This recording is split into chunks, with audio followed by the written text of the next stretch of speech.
As a Muslim, one understands that the Quran was not a mere book meant to encompass one time and place, but a book for all time and for all humanity. Keeping this in mind, the question will come up: who are the people of the Pharaoh today?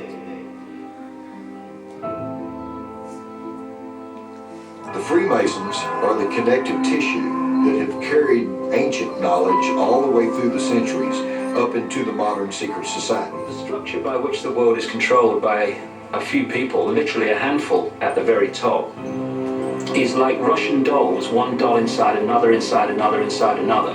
I call this web in which they all fit the Illuminati, the illuminated ones, illuminated into knowledge that the rest of us don't get. And that Illuminati has been manipulating for centuries to bring about what is now appearing before our eyes. It has been explicitly evident that there has been a special group that has adopted the system of the Pharaoh and carried it throughout history until this very moment. For some of the most famous people in the world today, you find that their rituals are an absolute mirror of the ones that were carried out in Babylon, in Egypt, and the ancient world in general. It's an unbroken span of manipulation from the far ancient world to the present day. The Illuminati gained their initial knowledge from secret teachings of the pharaohs, as well as magician books taken from the Holy Land during the Crusades. With this knowledge in hand, they created certain mystery schools that played a prominent role in the mass control of the hearts, minds, and status of the people. The members of these mystery schools were exposed to some of the darkest secrets of the Illuminati. This included interdimensional communication with demon spirits, known in Islam as jinn. They usually would depict these spirits as serpents or reptiles in their corporation logos or religious architecture.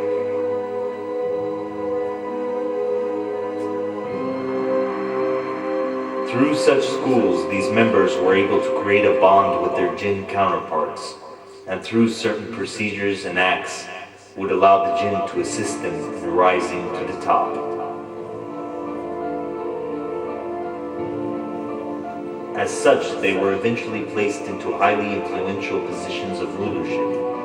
The head of the World Bank, James Wolfenson, is a member of this network. So is the head of the World Trade Organization. So is the Chancellor of Germany. So is the Prime Minister of Britain, Tony Blair, and a stream of Presidents of the United States, Secretaries of State, the last 6 Secretary Generals of NATO. A lot of people are familiar with the more famous names that are connected to these secret societies: Henry Kissinger, David Rockefeller, etc., etc. But there are literally hundreds of top-level, very powerful people who are at the inner core of these secret societies.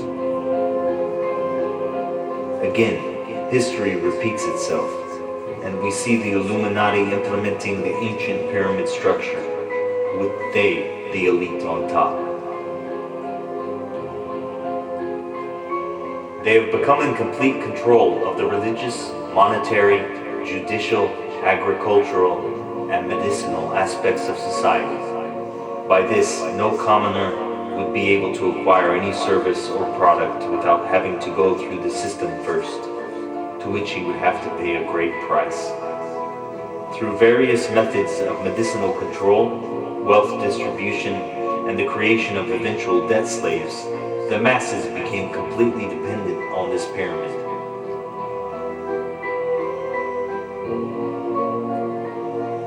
To ensure that the people would not realize how badly they are being oppressed and controlled, the Illuminati put into play the use of magic through different forms in order to keep their people under mind control, thus allowing their system to continue to flourish. Through the contact with demon spirits or jinn, they learned the methods of inserting black magic and mind control into the media through the music, television, and film industries. In addition to that, they have idolized themselves through mainstream media and discovered the valuable technique of the use of repetition,